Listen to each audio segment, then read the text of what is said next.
აზრი მწიფდებოდა და ჩვენ ნახოთ ბოდიში ნიკოლა პარაკოვს ნახოთ ნაციონალური მოძრაობის გადაფარვაში ნაციონალური მოძრაობის შეხვედრები უკრაინის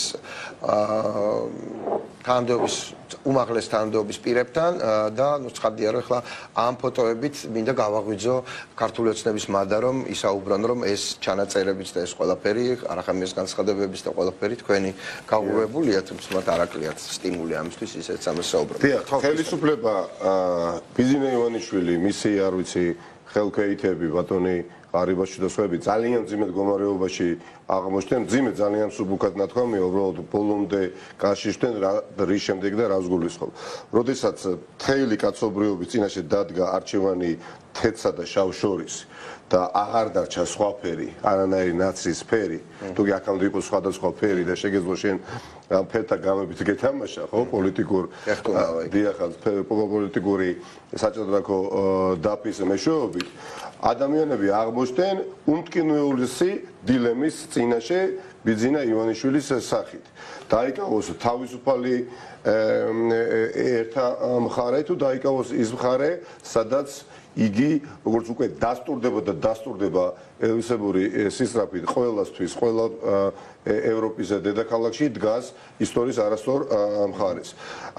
ამას წინ უძღოდა დღევანდელ ჩანაწერებს მთელი რიგი ნაბიჯები, რომელმაც ქართველები, რომლებიც ვიყავით იმ პოზიციაში და ეჭვარ გვეპარებოდა, რომ ეს არის კიდევ ერთხელ დაგვაწმუნა და მერყევი საერთაშორისო საზოგადოების წარმომადგენლობა როგორც იქნა დარწმუნდა და რა ნაბიჯები იყო ხო გავიხსენოთ ომის დაწყების პირველივე დღიდან 25 თებერვალს ბატონი ღარიბაშვილის მიერ გაკეთებული განცხადება კოჯორში რომ ის მოკლედ წულს ვინაიდან დაზიანდება მხოლოდ უკრაინა მას შემდეგ სიტყვა რუსეთი ვერ ახსენეს რეზოლუციაში ხო ამის შემდეგ არც ერთ სანქცირებულ ოლიგარქს არ დაუწესეს სანქცია ამ ყველაფერს წინ რა უდგა რა იდგა დერებიასკა ხო და სხვა რუსი ოლიგარქები რომლებიც არიან სანქცირებულნი ამერიკის შეერთებული შტატების მხრიდან და ევროპელების მხრიდან ამ სანქციას რატო ვერ უერთდებიან ხომ რატომ ჟელობაც არ დაწყებულა საჰაერო სივრცის დაკეტვის თაობაზე რატომ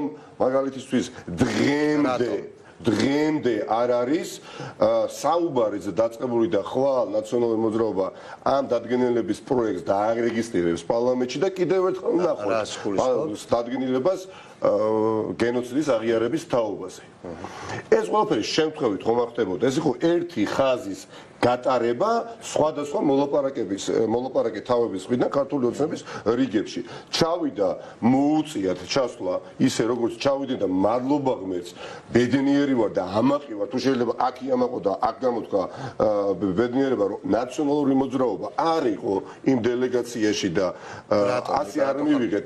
ვინაიდან ჩემი საზრით რამაც რა თქმა უნდა არანაირი დადებითი როლი არ შეასრულა ქართული ოცნებისთვის რომ რაღაცნაირად შეეფუთათ საკუთარი ეს პოლიტიკური საგარეო მავნე კურსი იმ კურსად რაც რეალურად არ აქვს მაგრამ ჩვენ ამაში მონაწილეობის მიღებისას ვთვლიდით რომ მინიმუმ არ ვიქნებოდით თავმჯდომარეები. დღევანდელი სატელეფონო ზარი თუ დადასტურდა დღევანდელი სატელეფონო ზარი მორიგიჯეზე ხო დადასტურდა ხომ და ესეც რომ არ იყოს ჩასული ბატონი პაპუაშვილი და ჩამოსული ბუჩაში ჩვენც ვიყავით და ბევრს უთქვამს, ბევრი ქართველი იყო, ბევრი პოლიტიკოსი იყო, ბევრი პოლიტიკოსი იბრძოდა და იბრძვის ახლა და თავიანთი თვალით იქ დანახული ისინი საუბრობდნენ მე გაწმუნდეთ სულ სხვა არის. მე რაც იქ ბოროჯანსკში ვნახე, რაც ბუჩაში ვნახე, შეუძლებელია იქიდან ჩამოსულმა საქართველოს მოქალაქე. რა მნიშვნელობა აქვს რომელი ქვეყნის მოქალაქე არის? მით უფრო პარლამენტის თავმჯდომარემ გააკეთა ის განცხადება, რაც გააკეთა და რა გააკეთა. ძირფას მაყურებლობა შეგახსენეთ. გააკეთა შემდეგი პოლიტიკური განცხადება. ვიყავი ბუჩაში, ჩამოვედი და როგორც ჩანს არსებობს სამხედრო დანაშაულის ნიშნები. როდესაც თელესოფლიო საუბრობდა გენოციდზე, ხო? ბუჩაში, აბა რა იყო, რა გენოციდზე? საუბრისგან იკავებ, შენ თუ თავისუფალი ადამიანი ხარ, შენ თუ სუვერენული პოლიტიკოსი ხარ. შევახსენოთ, რომ გენოციდის შესახებ დადგენილება პარლამენტის მიერ მიღებული არ არის, მოდი ასე ვთქვათ, პირდაპირ სასამართლოს გადაწყვეტილება და არ საჭიროებს, ასე ვთქვათ, მტკიცებულებების მოყვანას და ასე რომ ეს პოლიტიკური შეფასება თავისთავად ცხადია, რომელსაც შეიძლება სამართლებრივი გაგრძელება მოყვა. პოლიტიკური შეფასება, პოლიტიკური აქტი, რომელიც უნდა ეხოთ გამბედაობა, ეხოთ სითამამე და აუცილებლად შემოვერთდნენ თუ შეიძლება იმედის დატოვება აქაც ეს ქართული ოცნების წარმოადგენს განსაკუთრებით ადამიანები ვინც ბუჩაში იყვნენ ლატვია მიიღო ლიტვა მიიღო ზავსი დადგენილება იმედი გაქვთ რომ ეს მოხდა არა ხო მაგრამ კიდევ აი ძვირფასო საზოგადოება ქართული ოცნების ხარდაჭერას მიმართავ ხო კი ბატონო არსებობს საკითხები რომელზეც ვერ შევდახვდებით წასულში აწყობში მაგრამ ხომ არსებობს უნივერსალური საკითხები კომპრომისული საკითხები რომელიც გარშემოც თან ხდებით ხომ თანხმდები და რა არის ეს საკითხები ხო გასაგები ადამიანის უფლებათა დაცვა გასაგებია თავისუფლება დამოუკიდებლობა ხო არის ხომ არის ქვეყნის სუვერენიტეტის შენარჩუნება ქართული ოცნების ხარდაჭერა ნაწილის დიდი სურვილი მაინც ამ ბოლო 2013-2012 წლამდე მომხდარს როდესაც მოგვიწოდებდნენ და ნაწილობის სამართლიანად საწყის წლებში მათი მმართველობისა მოდი გადავაფასოთო ხო ხო საწავიდა ეს ჭმუნები საწავიდა მათი ეს გულდაწყვეტა რომ ყველაფერი ისე არ იყო წინა ხელისუფლების დროს როგორც იყო გასაგებია ეხლა უკრაინამ გააღვივა თელ სოფლიოში არა მარტო უკრაინაში და არა საქართველოში ქართულ ხალხში ყველაზე უნივერსალური იდეა თავისუფლებისა მთელი ერი უკრაინის როგორც ერთი ისე დგას ქართველებთან ლიტველებთან ლატვიელებთან ესტონელებთან არ ვიცი ბელორუსელებიც არიან თქვენ წარმოიდგინეთ ხო და ძალიან ბევრი და ჩვენ რატომ არ საუბრობთ სახელმწიფო ტალანტებიდან ხელისუფლებას მიმართავ იქ რომ დადიან კორიდორებში სხვა კომენტარები რატო კეთდება აი მივედი იქამდე ისეთ თვალს მიდა იმიტომ კეთდება რომ არ შეუძლია სხვანაირად ისაუბრონ ეხლა ვერ ხვდებიან იმას რასაც თქვენ და მე ხვდები მაგრამ არ არიან თავისუფლები მორჩა გათავდა პაპუაშვილმა იცის რომ ბუჩაში მოხდა გენოციდი იცის რომ ბავშვები ფეხმძიმე ქალები დახვრიტეს აწამეს ხელები შეუკრეს სიით დახვრიტეს ადამიანები ხო ამას ჩვენ გვიყვებოდა უშუალოდ ბუჩას მერი ქალაქ ბუჩას მერი რომელმაც თქვა რომ სიით დახვრიტესო პარტიული აქტივისტები ზელენსკის პარტიის აქტიური აქტივისტები ქალაქ ბუჩაში ვინც ცხოვრობდა და მუნიციპალიტეტის მთელი რიგი თანამშრომლებია ხო ეს ყველაფერი ხო მათაც მოუყვნენ და იქიდან ჩამოსული ადამიანი როდესაც საპირისპიროზე საუბრობ ნუ ვერ დგამ იმ ნაბიჯ რომელიც გინდა და ამაზე ქვია მორჩილება მონური მორჩილება რა არის აქედან გამოსავალი ხო შემოს ძვირფასო საზოგადოება გამოსავალი არის გავერთიანდეთ იმ მნიშვნელოვანი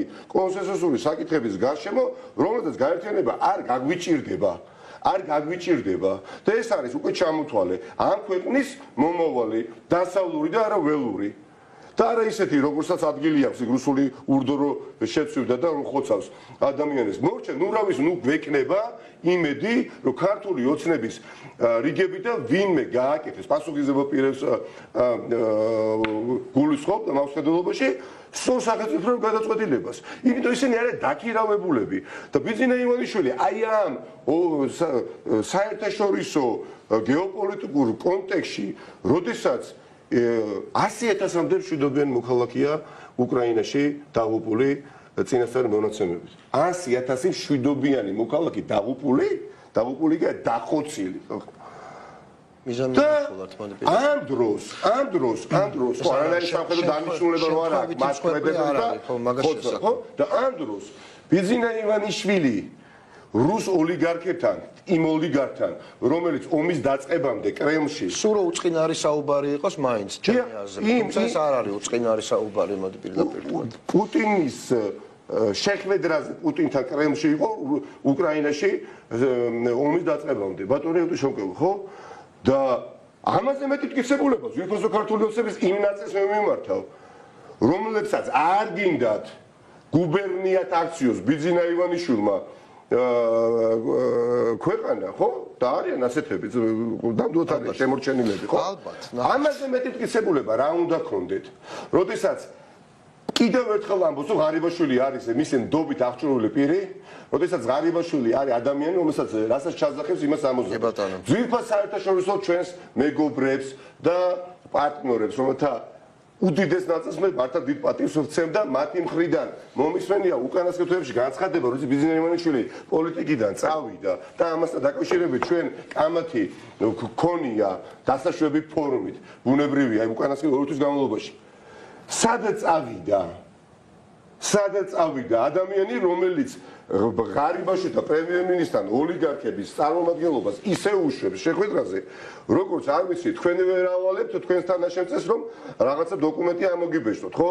ახლა მაინც აი ამ ისტორიული გამოწვევის პირობებში და კონტექსტში უნდა დავარქვათ საკუთარი სახელი ყველაფერს. საკუთარი სახელის დარქმების გარეშე არ გამომა საკუთარი ქვეყნისთვის უკეთესი მომავლის გამოჭედვა, ხო? აი ამ ცეცხლოვან სეტყვასავით რომობის ბომბები უკრაინაში, ხო? აი ამ ვითარებაში უკრაინა თქვენ წარმოიდგინეთ უკეთესი ხარისხის, ბევრად უკეთესი ხარისხის მომავალს ჭედავს. სადია? უკეთესი ხარისხის მომავალს ჭედავს. და ჩვენს ნაცვლად გამოჭედავს. რა უნდა ვაკეთოთ? ჩვენ ძალიან ბევრი თემა პოლიტიკურმა კლასმა.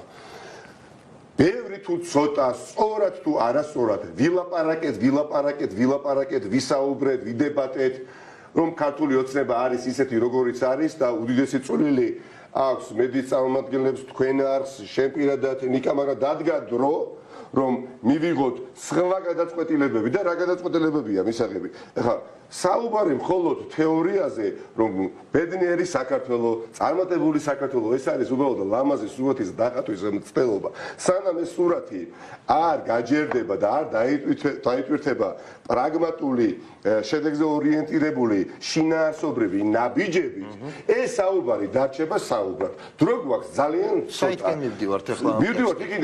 მივიდივართ იქითკენ, რომ არ შეიძლება ჩვენ განვიცდიდეთ, ჩვენ ღელავდეთ, ჩვენ მართლა ღამეებს ვტეხდეთ და ასე არის საქართველოს მოსახლეობის უდიდესი ნაწილი, უკრაინელების ცხოვრებით ვცხოვრობთ, ხო? და აი ამ ცხვირის წინ, ჩვენ ცხვირს წინ ვაკვირდებოდეთ ბიძინა ივანიშვილს, როგორ ამაგრებს რუსეთის იმპერიალისტური ზრახვების ზურგს. ნიკა, დღეს ბიძინა ივანიშვილს უსმინეთ, როგორ ელაპარაკება რუს ოლიგარქს, სანქცირებულს, ომის თანამონაწილეს, გენოციდის თანამონაწილეს და შენ ბრიფინგი იყო ამ ფონზე მიხეილ სააკაშვილთან დაკავშირებით. შენ ისაუბრე თემებზე, რომლის ირგვლივაც გაერთიანება უნდა მოხდეს. მე ვფიქრობ, რომ მიხეილ სააკაშვილი არის ეს თემა, მიუხედავად მის მიმართ პოლიტიკური დამოკიდებულებისა, იმიტომ რომ საუბრობთ ჩვენ წამების მსხვერპლზე, რომელიც ყვდება, იმიტომ რომ არ უწევენ სამედიცინო დახმარებას. ანუ რეალურად კონტექსტი პირიქით გაამძაფრა დღევანდელმა ჩანაწერმა, სააკაშვილთან დაკავშირებული კონტექსტი, ანუ ესაუბრება ამ ქვეყნის რეალური მმართველი პუტინის ომში ჩართულ პუტინის უახლოეს გარემოცვის წევრს და ბუნებრივია, რომ სააკაშვილი, რომელიც ციხეში ზის და პრაქტიკულად სიკვდილისკენ მიდის ყოველდღიურად თვითონ აბიჯს დგამს, ბუნებრივია, რომ კავშირი მყარდება, რომ ეს არის პუტინის პატიმარი, სადაც ვიცით, მაგრამ აი დღევანდელი კონტექსტი ამას კიდევ უფრო ამძაფრებს. ადამიანის უფლებები რომ არის ფუნდამენტური ღირებულება. ვინც თან ხვდებით და აი ერთობა შენს. მე ვიცით, რომ ყოველთვის მომხრე ვიყავი ვარ და ვიქნები პარტიებს შორის ერთობისა. მართლა მგონია, მინიმუმ გარდამავალ ეტაპზე ამ ქვეყანას კოალიციური მთავრობა სჭირდება, ბევრი თვალსაზრისით, რომ ტკინეული რეფორმები იქნება გასატარებელი განსაკუთრებით მართლმსაჯულებაში, მაგრამ არის გამონაკლისები. საკითხი, რომელიც ეხება ადამიანის უფლებებს, საკითხი, რომელიც ეხება მიუხედავად იმისა, თავი დავანებოთ მიხეილ სააკაშვილის სტატუსს, რა იყო, ვინ იყო ქვეყნის მესამე პრეზიდენტი, ქვეყნის წინაშე მართლა ის დამსახურება, რა დამსახურებაც აქვს, ადამიანზე ვსაუბრობთ, ხო? ადამიანზე ვსაუბრობთ, რომლის თაობაზეც, ეხლა რომელიღაცა გონგომ და რაღაც არასამთავრობო ორგანიზაციამ ხوار დაწერა, იგივე ამერიკის შეერთებული შტატების დეპარტამენტის დასკვნაში მართლაც შავი თეთრზე მსხვილი ასოებით ჩაიწერა, ეს ადამიანი არის მსხვერპლი, არა ადამიანური მოპყრობისა და წამების ადამიანი, რომელიც იტანჯება განზრახ ბოროტმოქმედების მიერ გადადგმული ნაბიჯებით და მათ შორის ძირითადად იმ კლანის მეშვეობით, რომლის თაობაზეც იმავე დასკვნაში იწერება და ცალკე თავი მიუძღვნეს სასამართლო კლანი მაქვს მხედველობაში. ჩემო ბატონებო, ძვირფასო საზოგადოების ძალიან მნიშვნელოვანი რამ მგონია, რომ ეს კარგად გავიაზროთ. აქ უბრალოდ ვინ ვისი მომხრეა არაფრის შუაში აღარ არის. ჩვენ დგავართ ან აი ამ მხარეს, იმ მხარეს, სადაც დღეს დიახაც მიხეილ სააკაშვილს როგორც ადამიანს უჭირს და მისი უფლებები რბილად ვთქვათ ილახება, ან არ დგახარ და მეორე მხარე სად არის ივანიშვილის მხარეა. ეს არის უნივერსალურ ფასეულობაზე სიცოცხლე. ეს ხაზი უნდა გაივლოს და მე პირადად გავავლე უკვე. ეს ასე არის. აი მითხარი ხაზს გულისხმობ. როდესაც ხაზი უნდა გაივლოს. როდესაც ჩვენ ეს მაინტერესებს. გუწველად მჯერა არაფერი კომპლექსის შემცველი ის რომ გეთაკილებოდეს ის რომ შენი პარტიული იდენტობის მშენებლობის პროცესში ხელს შეგიშლის რომ იდგე ახლა ნიკასთან, გვარამიასთან, სხვა ჟურნალისტებთან, როგორც საქართველოს მოქალაქეებთან, ნიკა მელიასთან და სხვა პარტიის წარმომადგენლებთან, ასევე ვინც არ ერიდება და ხმას იცავს, ხმას იმაღლებს მიხეილ სააკაშვილის უფლებების დასაცავად აღარ არის.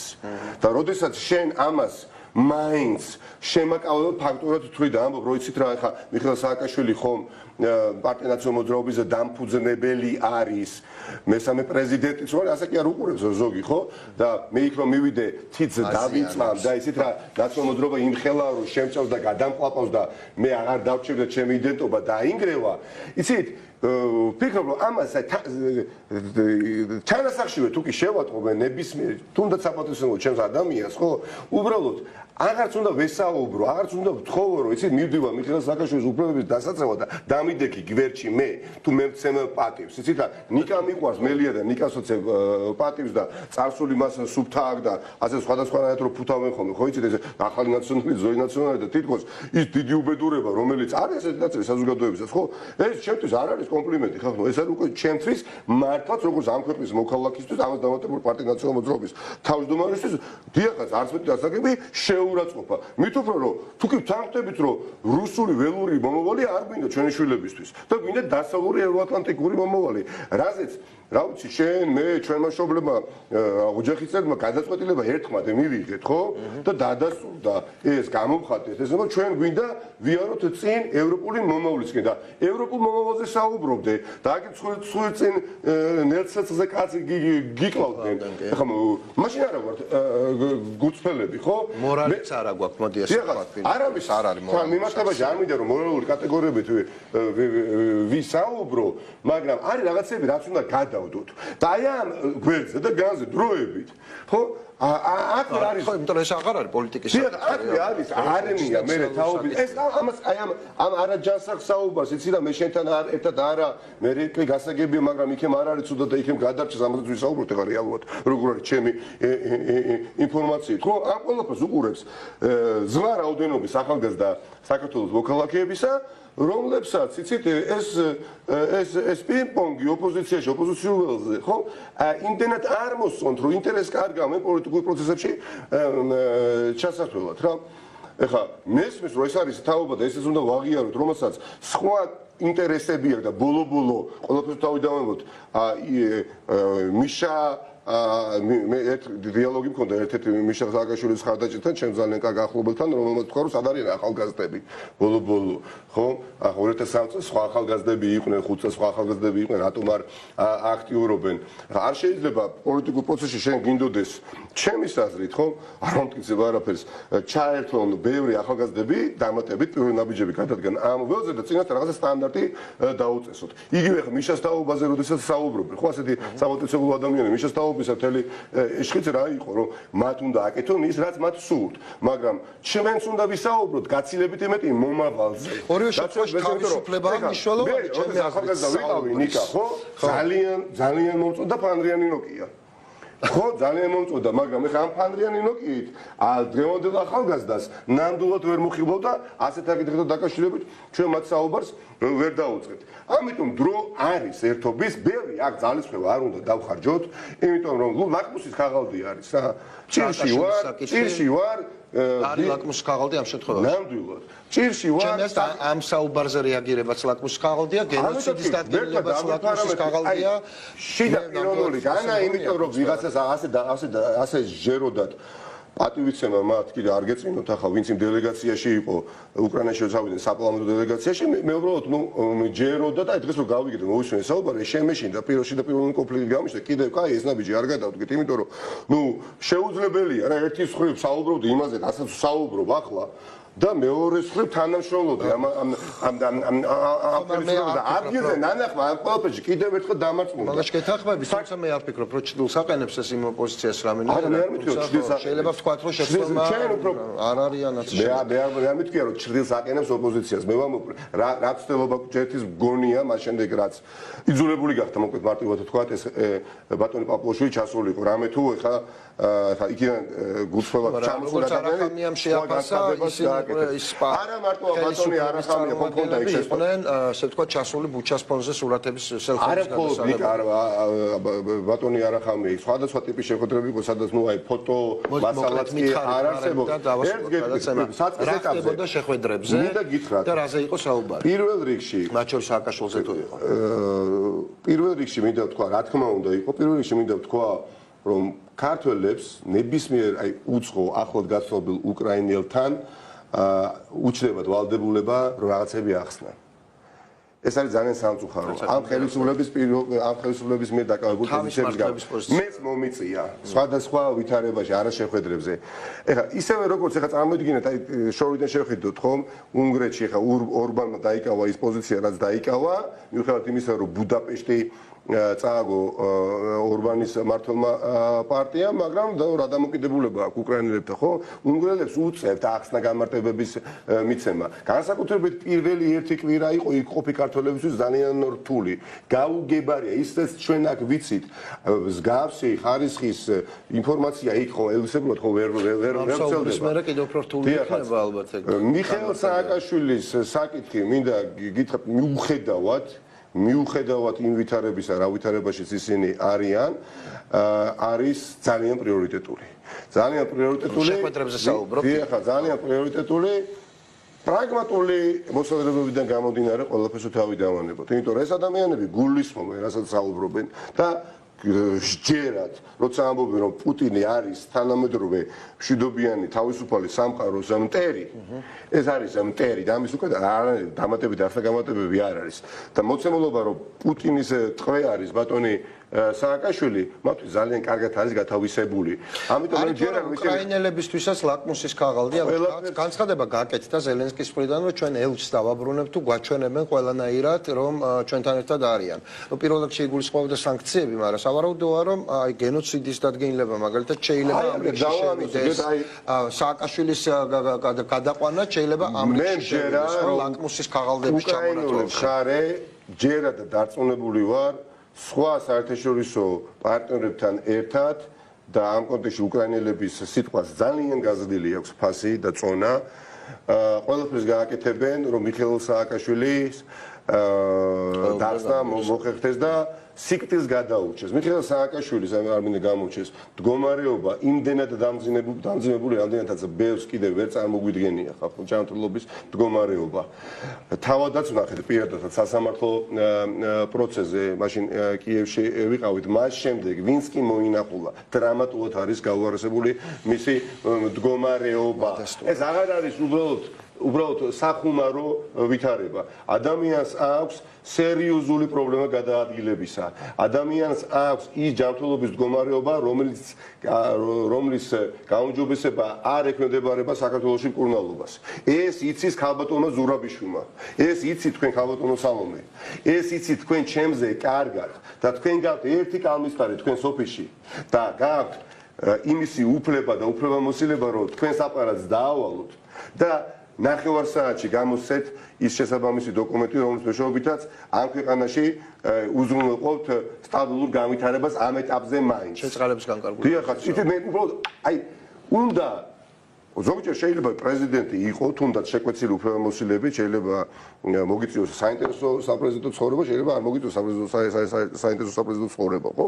მე ვერ ვიტყოდი, რომ ქალბატონ ზურაბიშვილის ცხოვრება საპრეზიდენტო საინტერესოა დახუცულია მოვლენებით, ხო? აი თუ კი მართლა შეიძლება ინატრო ახლა ქალბატონ ზურაბიშვილის ადგილზე ყოფნა, დიახაც. როგორ შეიძლება უარი თქვათ ისტორიაში შესვლაზე, როგორ შეიძლება მიხეილ სააკაშვილთან დაკავშირებით, როდესაც ბევრი კუთხე უკვე დამრგვალდა, ხო არ მიიღოთ ერთადერთი სწორი გადაწყვეტილება ან როგორ შეიძლება არ იყოთ არ გვეძახდეთ ჩვენ აი ქალბატონი ზურაბიშვილი არ გვეძახდეთ ჩვენ პოლიტიკოსებს მოდით ახლა დავწვიდეთ დავირაზმოთ და ერთად ჩავიდეთ მაგალითად კიევში ხო ახლა პრეზიდენტია სტატუსი გაქვს ქალბატონო სალომე ეს არ არის სახუმარო ვითარება ეს არის ვითარება როდესაც დღეს შეიძლება ჩვენ დავიძინოთ და ხვალ ძალიან ცუდი ამბავით გავიგვიძოთ მადლობა ღმერთს მე მჯერა რომ ეს არ მოხდება მაგრამ ჩარტოში ვთქვი და გავიმეორებ ნიკა მამას ვესაუბრე და იცით რომ მამა ექიმია და კიდევ უფრო შევშინდი არ დაგიმალოთ იმიტომ რომ მისი მდგომარეობა მიშაზო მდგომარეობა უკვე იმდენად მძიმეა და იმდენად მოწყვლადია მისი ორგანიზმი რომ ნებისმიერ წუთს შესაძლებელია ინსულტი ნებისმიერ წუთს შესაძლებელია თრომბოემბოლია გავითარდეს როგორც მინიმუმ ხო რა უნდა დავინახოთ კარგი გავიგეთ რომ ევტუშენკოვი და ბიძინა ივანიშვილის საუბარი ეს არის ის რაც თქვენ იცით რა ზამან არ აღიარეთ მაგრამ იმას რომ მიხეილ სააკაშვილი ახლა არის იმ მდგომარეობაში ზარი და ექიმები შედიან ლომჯარიეს კონსილიუმის წევრები და იმედია ის დასკვნა ადეკვატური იქნება რაც დაიდება მე დარწმუნებული ვარ რატომაც ამაში ხო ამას თვალის გასწორება სჭირდება ხახტო ხალე ნინო ლომჯარიას აქტიურობის იმედიც მაქვს ისეთივე აქტიურობის როგორც იყო ხო და ვალში ვარ მე ადან ყურადღების გარდა არაფერი ნამდვილად არ მივძინე როცა მეთავოდაც ციხეში ვიყავი და რაც მიხეილ სააკაშვილთან მიმართებაში გააკეთა მაგრამ ახლა არის აი უკრიტიკულესი ვითარება ხო ყოფილა აი საკამათოდ ხო ყოფილა საკამათოდ ამ საკითხის გარშემო საუბარი ნამდვილად ცუდად არის თუ არ არის ცუდა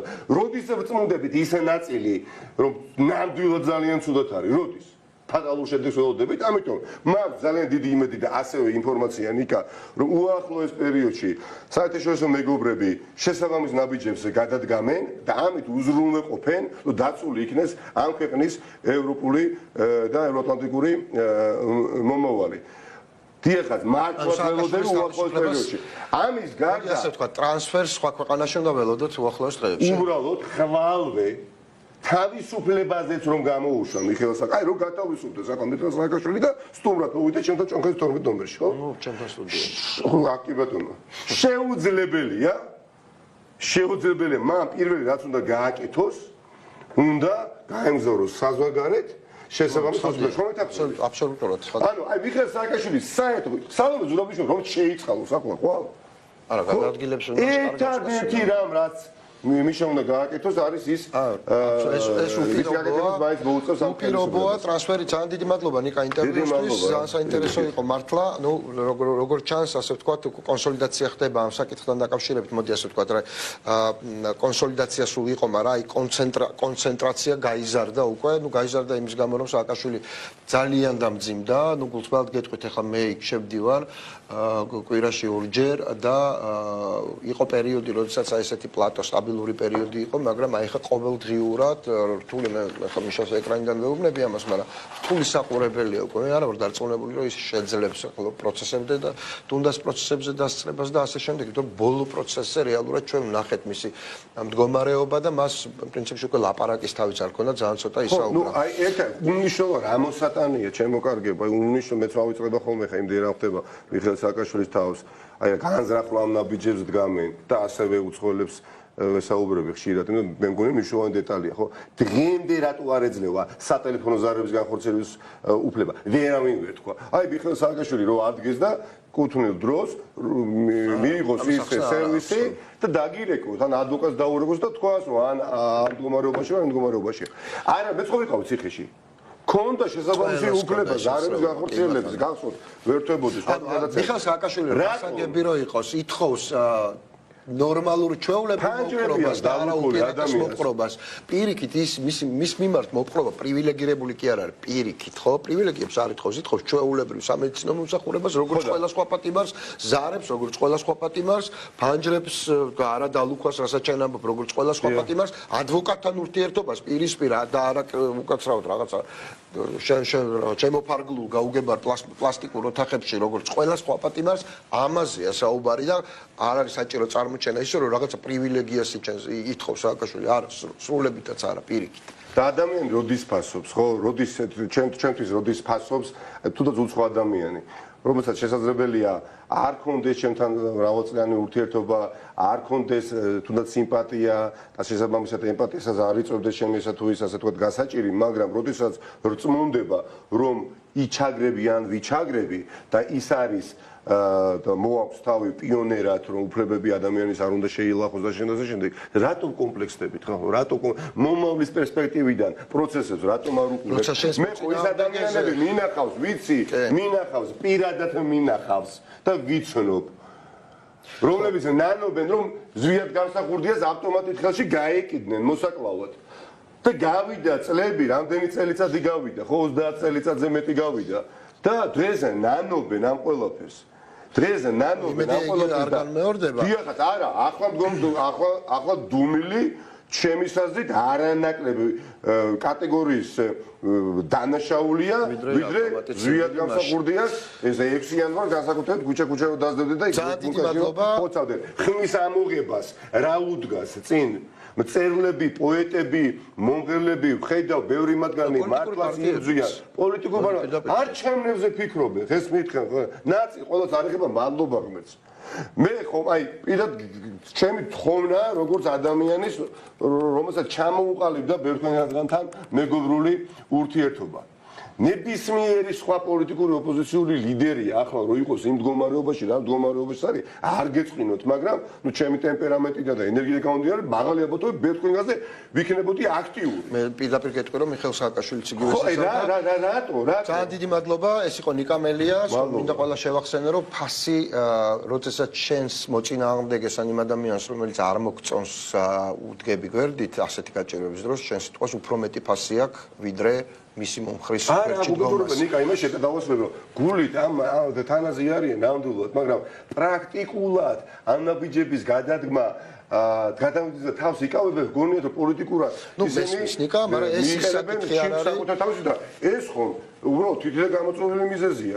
ამ ყველაფერს ხო ჩვენ ერთად შეუცხება მე არა უშავს. მოკეთ ამაზე ბევრი საუბარი აღარ ღირს და აღარ უნდა ვისაუბროთ. საკმარისი რაოდენობის ქართველები ვართ, ვისაც მიაჩნია და სურვილი გვაქვს არც ერთი მოქალაქე არ იყოს საქართველოსი, ვინც ასეთ პოზიციას დაიკავეს, მაგრამ კი ბატონო მათი არჩევანია და დანარჩენებმა უნდა ვიბრძოლოთ, მანამ სანამ ეს ისტორიული სამართლობა არ აღწევს. დიდი მადლობა.